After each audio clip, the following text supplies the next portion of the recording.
ਵਾਹਿਗੁਰੂ ਜੀ ਕਾ ਖਾਲਸਾ ਵਾਹਿਗੁਰੂ ਜੀ ਕੀ ਫਤਿਹ। मैं ਤੁਹਾਡੀ ਹੋਸਟ ਨੀਲਮ ਕੌਰ ਤੇ ਮੈਂ ਟੀਵੀ 84 ਦੇ ਸਾਰੇ ਦਰਸ਼ਕਾਂ ਦਾ ਹਾਰਦਿਕ ਸਵਾਗਤ ਕਰਦੀ ਹਾਂ। ਪ੍ਰੋਗਰਾਮ ਸੱਚੋ ਸੱਚ ਵਿੱਚ ਰੋਜ਼ਾਨਾ ਦੀ ਤਰ੍ਹਾਂ ਤੁਹਾਡੇ ਤੇ ਸਾਡੇ ਹਰਮਨ ਪਿਆਰੇ ਡਾਕਟਰ ਅਮਰਜੀਤ ਸਿੰਘ ਮੇਰੇ ਨਾਲ ਬੈਠੇ ਹੋਏ ਨੇ। ਆਓ ਨਾਲ ਮਿਲ ਕੇ ਪ੍ਰੋਗਰਾਮ ਸ਼ੁਰੂ ਕਰਦੇ ਹਾਂ ਜੀ। ਡਾਕਟਰ ਸਾਹਿਬ, ਅੱਜ 28 ਮਈ 2014 15 ਜੇਠ ਨਾਨਕਸ਼ਾਹੀ ਸੰਮਤ 546 ਦਾ ਦਿਨ ਹੈ। ਇਸ ਤੋਂ ਪਹਿਲਾਂ ਕਿ ਮੈਂ ਆਪਣੇ ਦਰਸ਼ਕਾਂ ਵੱਲੋਂ ਆਈਆਂ ਈਮੇਲਸ ਤੇ ਮੈਸੇਜ ਨੂੰ ਪੜ੍ਹਾਂ, ਤੁਸੀਂ ਸਾਡੇ ਦਰਸ਼ਕਾਂ ਨੂੰ ਦੱਸੋ ਕੀ ਹੈ ਅੱਜ ਦਾ ਮੁੱਦਾ। ਤਾਂ ਦੇਖੋ, ਅੱਜ ਅਸੀਂ ਦੋ ਖੁਸ਼ਗਵਾਰ ਖਬਰਾਂ ਸਾਂਝੀਆਂ ਕਰ ਰਹੇ ਹਾਂ ਦਰਸ਼ਕਾਂ ਦੇ ਨਾਲ। ਹਰ ਵਾਰ ਉਹਨਾਂ ਨੂੰ ਇਹ ਹੀ ਨਾ ਲੱਗੇ ਕਿ ਵੀ ਅਸੀਂ ਕੋਈ ਨਾ ਕੋਈ ਆਫਤ ਵਾਲੀ ਗੱਲ ਹੀ ਸੁਣਾਉਂਦੇ ਜੀ। ਪਹਿਲੀ ਚੰਗੀ ਖਬਰ ਇਹ ਹੈ ਕਿ ਪਾਕਿਸਤਾਨ ਦੀ ਪੰਜਾਬ ਅਸੈਂਬਲੀ ਨੇ ਯੂਨੈਨੀਮਸਲੀ ਇਹ ਮਤਾ ਪਾਸ ਕੀਤਾ ਹੈ ਕਿ ਪਾਕਿਸਤਾਨ ਦੇ ਪੰਜਾਬ ਸੂਬੇ ਵਿੱਚ ਹਰ ਸਾਲ ਗੁਰੂ ਨਾਨਕ ਸਾਹਿਬ ਦੇ ਪ੍ਰਕਾਸ਼ ਪੁਰਬ ਦੀ ਛੁੱਟੀ ਹੋਇਆ ਕਰੇਗੀ ਜੀ। ਇਹ ਬਹੁਤ ਵੱਡੀ ਗੱਲ ਹੈ। ਔਰ ਇਹ ਮਤਾ ਜਿਹੜਾ ਹੈ ਪੰਜਾਬ ਅਸੈਂਬਲੀ 'ਚ ਰਮੇਸ਼ ਸਿੰਘ ਅਰੋੜਾ, ਜਿਹੜੇ ਕਿ ਨਵਾਜ਼ ਸ਼ਰੀਫ ਦੀ ਪਾਰਟੀ ਮੁਸਲਿਮ ਲੀਗ ਨਵਾਜ਼ ਜਿਹਨੂੰ ਕਹਿੰਦੇ ਨੇ, ਉਸ ਦੇ ਇਲੈਕਟਡ ਮੈਂਬਰ ਨੇ, ਪਹਿਲੀ ਵਾਰ ਕੋਈ ਮੈਂਬਰ ਚੁਣ ਕੇ ਆਇਆ, ਉਹਨਾਂ ਨੇ ਮਤਾ ਪਾਸ ਕੀਤਾ ਔਰ ਇਸ ਨੂੰ ਹਾਊਸ ਨੇ ਯੂਨੈਨੀਮਸਲੀ ਅਪਰੂਵ ਕੀਤਾ ਜੀ। ਹਾਲਾਂਕਿ ਅੱਜ ਤੋਂ 4-5 ਦਿਨ ਪਹਿਲਾਂ ਇੱਕ ਬੜੀ ਸ਼ਰਾਰਤ ਇੰਡੀਅਨ ਮੀਡੀਆ ਨੇ ਕੀਤੀ। ਹਾਲਾਂਕਿ ਖਬਰ ਉਹ ਡਿਫਰੈਂਟ ਸੀ, ਉਹਨੂੰ ਬਣਾ ਡਿਫਰੈਂਟ ਦਿੱਤਾ ਔਰ ਸਾਨੂੰ ਵੀ ਲੱਗਾ ਕਿ ਵੀ ਇਹ ਕਿਵੇਂ ਹੋਇਆ। ਔਰ ਉਹ ਖਬਰ ਸਾਰੇ ਪਾਸੇ ਲੱਗੀ ਸੀ ਕਿ ਜੀ ਬਹੁਤ ਸਾਰੇ ਸਿੱਖ ਜਿਹੜੇ ਨੇ ਉਹ ਖੈਬਰ ਪਖਤੂਨਵਾ 'ਚ ਦੀ ਜਿਹੜੀ ਪਾਰਟੀ ਹੈ ਇਮਰਾਨ ਖਾਨ ਦੀ, ਉਹਦੀ ਹਮਾਇਤ ਦੇ ਨਾਲ ਉਹ ਸੈਨੇਟ ਦੀ ਬਿਲਡਿੰਗ ਦੇ ਵਿੱਚ ਵੜ ਗਏ ਔਰ ਉਹਨਾਂ ਨੇ ਪ੍ਰੋਟੈਸਟ ਕੀਤਾ ਕਿ ਗੁਰੂ ਗ੍ਰੰਥ ਸਾਹਿਬ ਦੇ ਸਰੂਪ ਜਿਹੜੇ ਨੇ ਬੇਅਦਬ ਹੋ ਰਹੇ ਨੇ ਔਰ ਉਹਦੇ ਲਈ ਕੋਈ ਕਾਰਵਾਈ ਨਹੀਂ ਸਰਕਾਰ ਕਰ ਰਹੀ। ਲਾਅ ਬਣਾਇਆ ਜਾਏ ਜਿਸ ਤਰ੍ਹਾਂ ਐਂਟਾਈ ਬਲੈਸਫੈਮੀ ਲਾਅ ਹੈ ਇਸਲਾਮ ਦੇ ਲਈ, ਇਵੇਂ ਜੀ। ਸੋ ਅਸੀਂ ਜਦੋਂ ਸਾਡੇ ਆਪਣੇ ਜਿਹੜੇ ਸਾਧਨ ਨੇ ਉਹਨਾਂ ਰਾਹੀਂ ਵੀ ਔਰ ਉਹਨਾਂ ਦੇ ਕਾਮਨ ਜਿਹੜੀ ਕਮਿਊਨੀਕੇਸ਼ਨ ਸੀ ਉਹਨਾਂ ਰਾਹੀਂ ਵੀ ਇਹ ਜਾਣਕਾਰੀ ਲਈ ਤੇ ਪਤਾ ਲੱਗਾ ਵੀ ਅਸਲ 'ਚ ਇਹ ਵੀ ਇੰਡੀਅਨ ਮੀਡੀਆ ਨੇ ਇਸ ਖਬਰ ਨੂੰ ਟਵਿਸਟ ਕੀਤਾ ਹੈ। ਪਿਛਲੇ ਦਿਨਾਂ 'ਚ ਸਿੰਧ ਦੇ ਵਿੱਚ 2-3 ਘਟਨਾਵਾਂ ਹੋਈਆਂ ਨੇ, ਪਰ ਉਹ ਸਿੰਧੀ ਹਿੰਦੂਆਂ ਵੱਲੋਂ ਕੀਤੀਆਂ ਗਈਆਂ ਕਿਉਂਕਿ ਸਿੰਧ ਦੇ ਵਿੱਚ 2-3 ਐਸੇ ਜਿਹੜੇ ਥਾਂ ਨੇ ਜਿੱਥੇ ਕਿ ਉਹਨਾਂ ਨੇ ਮੂਰਤੀਆਂ ਵੀ ਰੱਖੀਆਂ ਹੋਈਆਂ ਕਿ ਸਿੰਧੀਆਂ ਦੇ ਵਿੱਚ ਇੱਕ ਮਿਕਸ ਜਿਹਾ ਕਲਚਰ ਹੈ ਔਰ ਉਹ ਉੱਥੇ ਨੰਗੇ ਸਿਰ ਗੁਰੂ ਗ੍ਰੰਥ ਸਾਹਿਬ ਦੀ ਹਜ਼ੂਰੀ 'ਚ ਜਾਂਦੇ ਨੇ, ਵਿੱਚ ਹੀ ਬੁੱਤ ਵੀ ਰੱਖੇ ਨੇ, ਹੋਰ ਵੀ ਕੁਛ ਐਸੀਆਂ ਘਟਨਾਵਾਂ ਸਾਹਮਣੇ ਆਈਆਂ। ਸੋ ਜਿਹੜਾ ਪ੍ਰੋਟੈਸਟ ਸੀ ਕੋਈ ਇਹ ਨਹੀਂ ਹੈ, ਕਿਤੇ ਵੀ ਕੋਈ ਐਸੀ ਘਟਨਾ ਨਹੀਂ ਹੋਈ ਕਿ ਕਿਸੇ ਪਾਕਿਸਤਾਨੀ ਮੁਸਲਮਾਨ ਨੇ ਕਿਤੇ ਕੋਈ ਬੇਅਦਬ ਕੀਤਾ ਹੋਏ ਜਾਂ ਕੋਈ ਉਹ ਹੋਏ। ਉਹ ਹੈ ਤਾਂ ਇਸ ਨਾਲ ਸੰਬੰਧਿਤ ਹੀ ਸੀ ਕਿ ਜਿਹੜੇ ਗੁਰਦੁਆਰੇ ਨੇ, ਜਦੋਂ ਫਿਰ ਸਿੱਖ ਪ੍ਰੋਟੈਸਟ ਕਰਦੇ ਨੇ ਸਿੰਧ ਦੇ ਵਿੱਚ, ਕਿਉਂਕਿ ਸਿੰਧ ਦੇ ਵਿੱਚ ਵੈਸੇ ਤਾਂ ਬੜੇ ਸ਼ਰਧਾਵਾਨ ਨੇ ਸਿੰਧੀ, ਜਦੋਂ ਜਥੇ ਜਾਂਦੇ ਨੇ ਉਹਨਾਂ ਦੀ ਸੇਵਾ ਸੰਭਾਲ ਵੀ ਕਰਦੇ ਨੇ, ਪਰ ਉਹਨਾਂ ਦੇ ਵਿੱਚ ਕੇਸ ਰੱਖਣ ਦਾ ਰੁਝਾਨ ਨਹੀਂ ਹੈ, ਤੰਬਾਕੂ ਦਾ ਇਸਤੇਮਾਲ ਕਰਦੇ ਨੇ। ਤੇ ਜਦੋਂ ਕਿਤੇ ਗੁਰੂ ਗ੍ਰੰਥ ਸਾਹਿਬ ਦੀ ਹਜ਼ੂਰੀ ਦੇ ਵਿੱਚ ਬੁੱਤ ਵੀ ਰੱਖਿਆ ਹੈ, ਕ੍ਰਿਸ਼ਨ ਜੀ ਦੀ ਮੂਰਤੀ ਵੀ ਹੈ ਜਾਂ ਦੂਜੀ ਵੀ ਹੈ, ਸਿੱਖ ਪ੍ਰੋਟੈਸਟ ਕਰਦੇ ਨੇ, ਫਿਰ ਉਹਨਾਂ ਦੇ ਵਿੱਚ ਵੀ ਜਿਹੜਾ ਅੱਜ ਇੱਕ ਹਿੰਦੂਤਵਾ ਦਾ ਐਲੀਮੈਂਟ, ਕਿਉਂਕਿ ਅਡਵਾਨੀ ਹੋਏ, ਜੇਠ ਮਲਾਨੀ ਹੋਏ, ਇਹ ਸਾਰੇ ਸਿੰਧੀ ਨੇ ਔਰ ਇੱਕ ਪੀਰੀਅਡ ਸੀ ਕਿ ਸਿੰਧੀ ਆਲਮੋਸਟ 100% ਬਾਣੀ ਤੋਂ ਬਿਨਾਂ ਕਿਸੇ ਹੋਰ ਚੀਜ਼ ਨੂੰ ਨਹੀਂ ਸੀ ਮੰਨਦੇ, ਭਾਵੇਂ ਥੋੜ੍ਹੀਆਂ ਬਹੁਤ ਹਿੰਦੂਤਵੀ ਰੁਚੀਆਂ ਉਹਨਾਂ 'ਚ ਸਨ। ਲੇਕਿਨ ਹੁਣ ਪੋਲੀਟੀਕਲੀ ਉਹ ਕਾਫੀ RSS ਵੱਲ ਵੀ ਝੁਕਾਇਆ ਔਰ RSS ਨੇ ਜਿਹੜੇ ਨੇ ਆਪਣੇ ਪੈਰ ਔਰ ਹਿੰਦੁਸਤਾਨ ਦੀਆਂ ਏਜੰਸੀਆਂ ਰਾਹੀਂ ਸਿੰਧ ਦੇ ਵਿੱਚ ਵੀ ਉਹਨਾਂ ਨੂੰ ਇਹ ਵੀ ਲੱਗਦਾ ਹੁੰਦਾ ਵੀ ਕਿਤੇ ਸਿੰਧੀ ਸਿੱਖ ਨਾ ਬਣ ਜਾਣ। ਸੋ ਉਹਨਾਂ ਨੇ ਆਪਣੀ ਹਿੰਦੂਤਵੀ ਜਿਹੜੀ ਹੈ ਲਾਈਨ ਉਹ ਉੱਥੇ ਦੇਣੀ ਸ਼ੁਰੂ ਕੀਤੀ ਹੋਈ ਹੈ। ਸੋ ਉਹ ਜਿਹੜਾ ਪ੍ਰੋਟੈਸਟ ਸੀ ਉਹ ਉਸ ਮੁੱਦੇ ਦੇ ਉੱਤੇ ਫੋਕਸ ਸੀ। ਪਰ ਇਹਦੇ ਬਾਵਜੂਦ ਕਿ ਜਿਹਨਾਂ ਸਿੱਖਾਂ ਨੇ ਉਹ ਪਾਰਲੀਮੈਂਟ ਦੇ ਵਿੱਚ ਜਾ ਐਂਟਰ ਕੀਤਾ, ਉਸ ਤੋਂ ਜਿਹੜਾ ਰੈਸਟ੍ਰਿਕਟਡ ਏਰੀਆ ਸੀ ਔਰ ਉਹਨਾਂ ਨਾਲ ਕੋਈ ਪੁਲਿਸ ਨੇ ਬਦਸਲੂਕੀ ਨਹੀਂ ਕੀਤੀ। ਬਾਅਦ ਸਿੱਖ ਡੈਲੀਗੇਸ਼ਨ ਨੇ ਮੁਆਫੀ ਵੀ ਮੰਗੀ ਇਸ ਗੱਲ ਲਈ ਵੀ ਅਸੀਂ ਇਹ ਨਿਯਮ ਤੋੜਿਆ, ਪਰ ਉਹਨੂੰ ਪ੍ਰੈਜ਼ੈਂਟ ਇਵੇਂ ਕੀਤਾ ਗਿਆ ਮੀਡੀਆ ਵੱਲੋਂ, ਇੰਡੀਅਨ ਮੀਡੀਆ ਨੂੰ ਐਸਾ ਟਵਿਸਟ ਦਿੱਤਾ ਕਿ ਜਿਵੇਂ ਸਿੱਖ ਜਿਹੜੇ ਨੇ ਉਹ ਬੜੀ ਵਾਇਲੈਂਟਲੀ ਪਾਕਿਸਤਾਨ ਦੇ ਖਿਲਾਫ ਉਹਨਾਂ ਦੀ ਪਾਰਲੀਮੈਂਟ 'ਚ ਜਾ ਵੜੇ। ਸੋ ਹਾਲਾਂਕਿ ਇਸ ਕਾਰਵਾਈ ਲਈ ਜਦੋਂ ਕਿ ਹੁਣ ਇਹ ਬਿੱਲ ਵੀ ਪੇਸ਼ ਹੋਇਆ ਜਿਹਦੇ 'ਚ ਪਾਸ ਕੀਤਾ ਗਿਆ, ਰਾਜ਼ਾ ਜ਼ਫਰੁਲ ਹੱਕ ਹੈ ਲੀਡਰ ਆਫ ਦਾ ਹਾਊਸ, ਉਹਨਾਂ ਨੂੰ 13 ਸਿੱਖ ਮੈਂਬਰਾਂ ਦਾ ਡੈਲੀਗੇਸ਼ਨ ਵੀ ਮਿਲਿਆ। ਮੈਂ ਪਿਛਲੇ ਪ੍ਰੋਟੈਸਟ ਦੀ ਗੱਲ ਕਰਦਾ ਔਰ ਉਹਨਾਂ ਨੇ ਕਿਹਾ ਕਿ ਜੀ ਅਸੀਂ ਸਾਰੇ ਦੀ ਪੂਰੀ ਪੜਤਾਲ ਕਰਾਂਗੇ ਔਰ ਇਸ ਗੱਲ ਨੂੰ ਅਸੀਂ ਯਕੀਨੀ ਬਣਾਵਾਂਗੇ ਕਿ ਜਿਵੇਂ ਇਸਲਾਮ ਦਾ ਧਰਮ ਨੂੰ ਮੰਨਣ ਵਾਲੇ ਆਪਣੇ ਧਰਮ ਦੇ ਖਿਲਾਫ ਕੋਈ ਗੱਲ ਨਹੀਂ ਸਹਾਰਦੇ, ਇਸੇ ਤਰ੍ਹਾਂ ਜਿਹੜਾ ਇਹ ਬਲੈਸਫੈਮੀ ਲਾਅ ਹੈ ਇਸ ਨੂੰ ਵੀ ਇਸ ਗੱਲ ਦੇ ਲਈ ਜਿਹੜਾ ਹੈਗਾ ਇਸ ਦੇ ਉੱਤੇ ਆਧਾਰਿਤ ਬਣਾਇਆ ਜਾਏਗਾ, ਇਸ ਦੇ ਉੱਤੇ ਵਿਚਾਰ ਹੋਏਗੀ ਕਿ ਬਈ ਕੋਈ ਵੀ ਇਹ ਜੁਰਤ ਨਾ ਕਰੇ ਵੀ ਕਿਸੇ ਵੀ ਹੋਰ ਧਰਮ ਦੇ ਜਿਹੜੇ ਪੂਜਨੀਕ ਗ੍ਰੰਥ ਨੇ ਜਾਂ ਉਹਨਾਂ ਦੇ ਸਿੰਬਲ ਨੇ ਉਹਨਾਂ ਦਾ ਅਪਮਾਨ ਕੀਤਾ ਜਾਏ। ਜੀ ਸੋ ਅਸੀਂ ਸਮਝਦੇ ਹਾਂ ਵੀ ਇਹ ਇਸ ਕਾਰਵਾਈ ਦੇ ਨਾਲ ਜਿਹੜਾ ਗੁਰੂ ਨਾਨਕ ਸਾਹਿਬ ਦੇ ਪ੍ਰਕਾਸ਼ ਪੁਰਬ ਦੇ ਉੱਤੇ ਜਿਹੜਾ ਛੁੱਟੀ ਦਾ ਐਲਾਨ ਹੈ ਪੰਜਾਬ ਦੇ ਵਿੱਚ, ਔਰ ਸ਼ਾਇਦ ਇਹ ਨਵਾਜ਼ ਸ਼ਰੀਫ ਦੇ ਹਿੱਸੇ ਹੀ ਆਇਆ ਕਿਉਂਕਿ 1998 ਦੇ ਵਿੱਚ ਵੀ ਇਹ ਨਵਾਜ਼ ਸ਼ਰੀਫ ਹੀ ਉਦੋਂ ਭਾਰਤ ਦਾ ਪ੍ਰਧਾਨ ਮੰਤਰੀ ਸੀ ਔਰ ਸ਼ਹਬਾਜ਼ ਸ਼ਰੀਫ ਉਹਦਾ ਭਰਾ ਪੰਜਾਬ ਦਾ ਚੀਫ ਮਿਨਿਸਟਰ ਸੀ ਜਦੋਂ ਕਿ ਪਾਕਿਸਤਾਨ ਸਿੱਖ ਗੁਰਦੁਆਰਾ ਪ੍ਰਬੰਧਕ ਕਮੇਟੀ ਹੋਣ ਦੇ ਵਿੱਚ ਆਈ।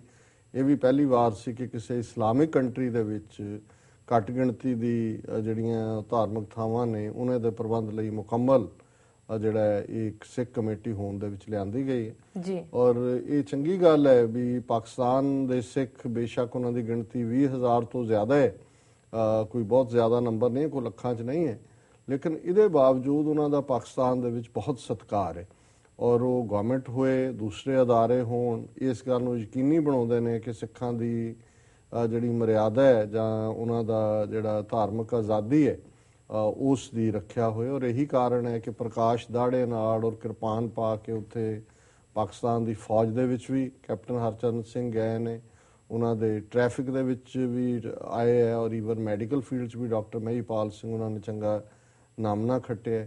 ਇਸ ਵੇਲੇ ਨਾ ਸਿਰਫ ਇਧਰ ਪੰਜਾਬ ਦੇ ਵਿੱਚ ਰਮੇਸ਼ ਸਿੰਘ ਅਰੋੜਾ ਮੁਸਲਿਮ ਲੀਗ ਨਵਾਜ਼ ਦੇ ਮੈਂਬਰ ਨੇ, ਉਧਰੋਂ ਖੈਬਰ ਪਖਤੂਨਵਾ ਦੇ ਵਿੱਚ ਵੀ ਜਿਹੜੀ ਹੈ ਇਮਰਾਨ ਖਾਨ ਦੀ ਪਾਰਟੀ ਨੇ ਇੱਕ ਸਿੱਖ ਨੁਮਾਇੰਦੇ ਨੂੰ ਜਿਹੜਾ ਨੋਮੀਨੇਟ ਕੀਤਾ ਹੋਇਆ।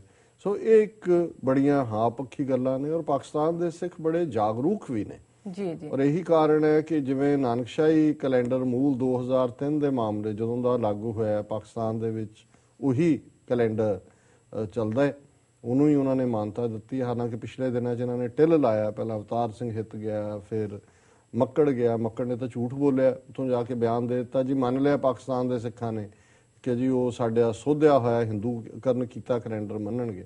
ਪਰ ਹੁਣ ਗੱਲ ਸਪਸ਼ਟ ਸਾਹਮਣੇ ਆ ਗਈ, ਹੁਣ ਚੀਕਾ ਮਾਰ ਰਹੇ ਨੇ ਕਿਉਂਕਿ ਇਹਨਾਂ ਨੇ ਆਪਣੇ ਪਾਸਪੋਰਟ ਸਬਮਿਟ ਕੀਤੇ ਸੀ ਹਾਈ ਕਮਿਸ਼ਨ ਨੂੰ ਪਾਕਿਸਤਾਨ ਨੂੰ ਕਿ ਜੀ ਸੋਧੇ ਕੈਲੰਡਰ ਮੁਤਾਬਕ 1 ਜੂਨ ਨੂੰ ਦੇਣਾ, ਅਸੀਂ 1 ਜੂਨ ਨੂੰ ਸੈਲੀਬ੍ਰੇਟ ਕਰਨਾ। ਉਹਨਾਂ ਨੇ ਕਿਹਾ ਜੀ ਨਹੀਂ, ਅਸੀਂ ਉੱਥੇ ਜਿਹੜਾ ਮੂਲ ਨਾਨਕਸ਼ਾਹੀ ਕੈਲੰਡਰ ਮੁਤਾਬਕ 16 ਜੂਨ ਹੈ ਔਰ ਅਸੀਂ ਜਿਹੜਾ ਇੱਕ ਹਫ਼ਤੇ ਲਈ ਵੀਜ਼ੇ ਦੇਣੇ ਨੇ ਉਹ 16 ਜੂਨ ਦੇ ਮੁਤਾਬਕ ਹੀ ਹੋਏਗਾ। ਔਰ ਇਹਨਾਂ ਨੇ ਗੁੱਸੇ 'ਚ ਕਿਹਾ ਕਿ ਜੀ ਅਸੀਂ ਹੁਣ ਜਥੇ ਨਹੀਂ ਭੇਜ ਰਹੇ, 500 ਦਾ ਜਥਾ ਭੇਜਣਾ ਸੀ ਉਹ ਕੈਂਸਲ ਕਰਤਾ ਸ਼੍ਰੋਮਣੀ ਕਮੇਟੀ ਨੇ ਵੀ, ਦਿੱਲੀ ਗੁਰਦੁਆਰਾ ਕਮੇਟੀ ਨੇ ਵੀ। ਲੇਕਿਨ ਪਰਮਜੀਤ ਸਿੰਘ ਸਰਨਾ ਹੋਰਾਂ ਨੇ ਔਰ ਜਿਹੜੇ ਪੰਜਾਬ ਦੇ ਵਿੱਚ ਖਾਲੜਾ ਕਮੇਟੀ ਹੈ ਔਰ ਦੂਸਰੇ ਹੋਰ 2-3 ਡਿਫਰੈਂਟ ਕਮੇਟੀਜ਼ ਨੇ ਉਹ ਵੀ ਜਥੇ ਲੈ ਕੇ ਜਾਂਦੇ ਨੇ, ਉਹਨਾਂ ਨੇ ਪਾਸਪੋਰਟ ਮੰਗੇ ਨੇ ਔਰ ਜਥਾ ਜਾਏਗਾ, ਬਾਹਰੋਂ ਵੀ ਸਿੱਖ ਜਾਣਗੇ, ਸੋ ਦਿਨ ਮਨਾਇਆ ਜਾਏਗਾ। ਲੇਕਿਨ ਇਹ ਵੀ ਇਹਨਾਂ ਦੇ ਮੂੰਹ ਤੇ ਚਪੇੜ ਹੈ ਕਿ ਅਜੇ 4 ਦਿਨ ਪਹਿਲਾਂ ਝੂਠ ਬੋਲ ਕੇ ਹਟਿਆ ਸੀ ਮੱਕੜ ਕਿ ਜੀ ਪਾਕਿਸਤਾਨ ਦੀਆਂ ਸੰਗਤਾਂ ਨੇ ਮੰਨ ਲਿਆ ਜੀ, ਔਰ ਨਾਲ ਦੀ ਨਾਲ ਹੀ ਉਹਨਾਂ ਦੇ ਸਾਬਕਾ ਪ੍ਰੈਜ਼ੀਡੈਂਟ ਬਿਸ਼ਨ ਸਿੰਘ ਦਾ ਬਿਆਨ ਆ ਗਿਆ, ਦੂਸਰਿਆਂ ਦਾ ਬਿਆਨ ਆ ਗਿਆ। ਸੋ ਅਸੀਂ ਪਾਕਿਸਤਾਨ ਦੇ ਸਿੱਖਾਂ ਨੂੰ ਵੀ ਮੁਬਾਰਕਬਾਦ ਦਿੰਦੇ ਔਰ ਪਾਕਿਸਤਾਨ ਗਵਰਨਮੈਂਟ ਦਾ ਖਾਸ ਤੌਰ ਤੇ ਪੰਜਾਬ ਅਸੈਂਬਲੀ, ਨਵਾਜ਼ ਸ਼ਰੀਫ ਦੀ ਪਾਰਟੀ, ਮੁਸਲਿਮ ਲੀਗ ਦਾ ਧੰਨਵਾਦ ਕਰਦੇ ਹਾਂ ਕਿ ਉਹਨਾਂ ਨੇ ਗੁਰੂ ਨਾਨਕ ਸਾਹਿਬ, ਜਿਸ ਨੂੰ ਪਾਕਿਸਤਾਨੀ ਗੁਰੂ ਨਾਨਕ ਸਾਹਿਬ ਦੇ ਸ਼ਬਦ ਬਾਬਾ ਨਾਨਕ ਇਸਤੇਮਾਲ ਕਰਦੇ ਨੇ ਔਰ ਉਹਨਾਂ ਦੇ ਉੱਤੇ ਪੂਰੀ ਆਸਥਾ ਔਰ ਸਤਿਕਾਰ ਦਿੰਦੇ ਨੇ ਕਿ ਉਹਨਾਂ ਨੇ ਇਸ ਦਿਨ ਦੀ ਛੁੱਟੀ ਦਾ ਐਲਾਨ ਕੀਤਾ ਔਰ ਪੱਕੀ ਛੁੱਟੀ ਹੋਏਗੀ ਜੀ। ਦੂਸਰੀ ਜਿਹੜੀ ਖਬਰ ਉਹ ਮਲੇਸ਼ੀਆ ਦੇ ਸਿੱਖਾਂ ਦੇ ਹਵਾਲੇ ਨਾਲ ਹੈ।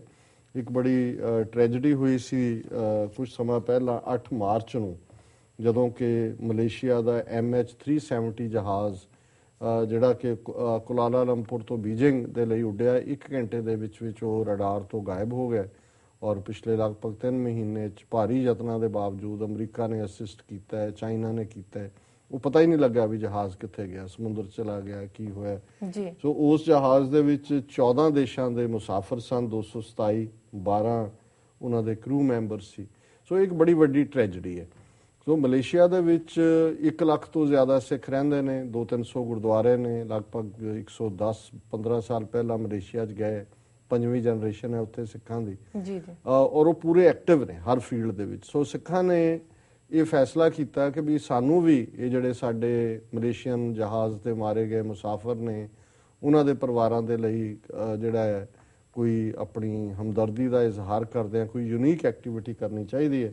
ਸੋ ਉਹਨਾਂ ਨੇ ਇਹ ਫੈਸਲਾ ਕੀਤਾ ਕਿ ਅਸੀਂ 300 ਕਿਲੋਮੀਟਰ ਲੰਬੀ ਵਾਕ ਕਰਾਂਗੇ, ਸਿੰਗਾਪੁਰ ਤੋਂ ਸ਼ੁਰੂ ਕਰਕੇ ਸਿਲਟ ਰੋਡ ਗੁਰਦੁਆਰੇ ਤੋਂ ਇਹ ਵਾਕ ਸ਼ੁਰੂ ਹੋਈ ਔਰ ਮਲੈਕਾ ਬਾਬਾ ਸੋਹਣ ਸਿੰਘ ਉੱਥੇ ਇੱਕ ਸਿੱਖ ਮਿਸ਼ਨਰੀ ਹੋਏ ਜਿਨ੍ਹਾਂ ਨੇ ਸਿੱਖੀ ਪ੍ਰਚਾਰ ਯੋਗਦਾਨ ਪਾਇਆ, ਉਹਦੇ ਤੱਕ ਉਹਨਾਂ ਨੇ ਇਹ ਵਾਕ ਕੀਤੀ। ਇਹ 8 ਦਿਨਾਂ ਦੀ ਵਾਕ 300 ਕਿਲੋਮੀਟਰ 17 ਮਈ ਤੋਂ 24 ਮਈ ਤੱਕ ਚੱਲੀ ਔਰ ਇਹਦੇ ਚ ਉਹਨਾਂ ਨੇ ਜਿੱਥੇ ਅਰਦਾਸ ਕੀਤੀ ਥਾਂ ਥਾਂ ਤੇ ਲੋਕ ਵੀ ਮਲੇਸ਼ੀਆ ਦੇ ਉਹਨਾਂ ਨੇ ਜੁਆਇਨ ਕੀਤਾ।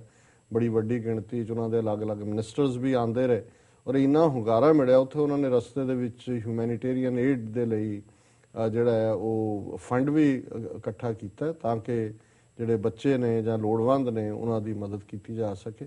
ਸੋ ਇਹ ਇੱਕ ਬੜਾ ਪਪੂਲਰ ਵੇ ਸੀ। 10 ਘੰਟੇ ਉਹ ਰੋਜ਼ ਚੱਲਦੇ ਸੀ 300 ਕਿਲੋਮੀਟਰ ਔਰ ਥਾਂ ਥਾਂ ਰੁਕ ਕੇ ਔਰ ਇਨ ਲਾਈਨ ਜਿੰਨੇ ਗੁਰਦੁਆਰੇ ਸੀ ਉੱਥੇ ਰੁਕਦੇ ਚਲੇ ਗਏ। ਸੋ ਇਹ ਇੱਕ ਬੜੀ ਯੂਨੀਕ ਕੰਟਰੀਬਿਊਸ਼ਨ ਹੈ ਜਿਹੜੀ ਹੈ, ਟ੍ਰਿਬਿਊਟ ਵੀ ਹੈ ਔਰ ਫਾਈਨੈਂਸ਼ੀਅਲ ਕੰਟਰੀਬਿਊਸ਼ਨ ਵੀ ਹੈ। ਇਸ ਸੰਬੰਧੀ ਜਿਹੜੇ ਯੂਨਾਈਟਿਡ ਸਿੱਖਸ ਦੇ ਹਿਊਮੈਨਿਟੇਰੀਅਨ ਏਡ ਕੋਆਰਡੀਨੇਟਰ ਨੇ ਰਿਸ਼ੀਵੰਤ ਸਿੰਘ, ਜਿਨ੍ਹਾਂ ਨੇ ਇਹ ਸਾਰੀ ਜਿਹੜੀ ਦੌੜ ਹੈ ਜਾਂ ਵਾਕ ਹੈ ਉਹ ਅਰੇਂਜ ਕੀਤੀ, ਉਹਨਾਂ ਨੇ ਅੱਜ TV 84 ਨਿਊਜ਼ ਦੇ ਉੱਤੇ ਗੱਲਬਾਤ ਕਰਨੀ ਹੈ। ਸੋ ਮੈਂ ਇਹ ਰਿਕਮੈਂਡ ਵੀ ਕਰਾਂਗਾ ਆਪਣੇ ਦਰਸ਼ਕਾਂ ਨੂੰ, ਸਰੋਤਿਆਂ ਨੂੰ ਕਿ ਇਸ ਪ੍ਰੋਗਰਾਮ ਨੂੰ ਵੀ ਜ਼ਰੂਰ ਵਾਚ ਕਰਨ ਕਿਉਂਕਿ ਅਸੀਂ ਸਮਝਦੇ ਹਾਂ ਕਿ ਜਿੱਥੇ ਸਿੱਖਾਂ ਨੇ ਬਾਹਰ ਆ ਕੇ ਹਰ ਫੀਲਡ ਦੇ ਵਿੱਚ ਤਰੱਕੀ ਕੀਤੀ ਹੈ, ਖੁਸ਼ਹਾਲੀ ਹੈ, ਉੱਥੇ ਅਸੀਂ ਹੁਣ ਆਪਣੇ ਗੁਰਦੁਆਰਿਆਂ ਦੀ ਵਲਗਣ ਚੋਂ ਬਾਹਰ ਨਿਕਲ ਕੇ ਗੁਰਦੁਆਰੇ ਅਸੀਂ ਬਣਾਏ ਨੇ ਬਹੁਤ ਸੋਹਣੇ, ਉਹ ਸਾਡਾ ਆਨਰ ਨੇ, ਮਾਣ ਨੇ।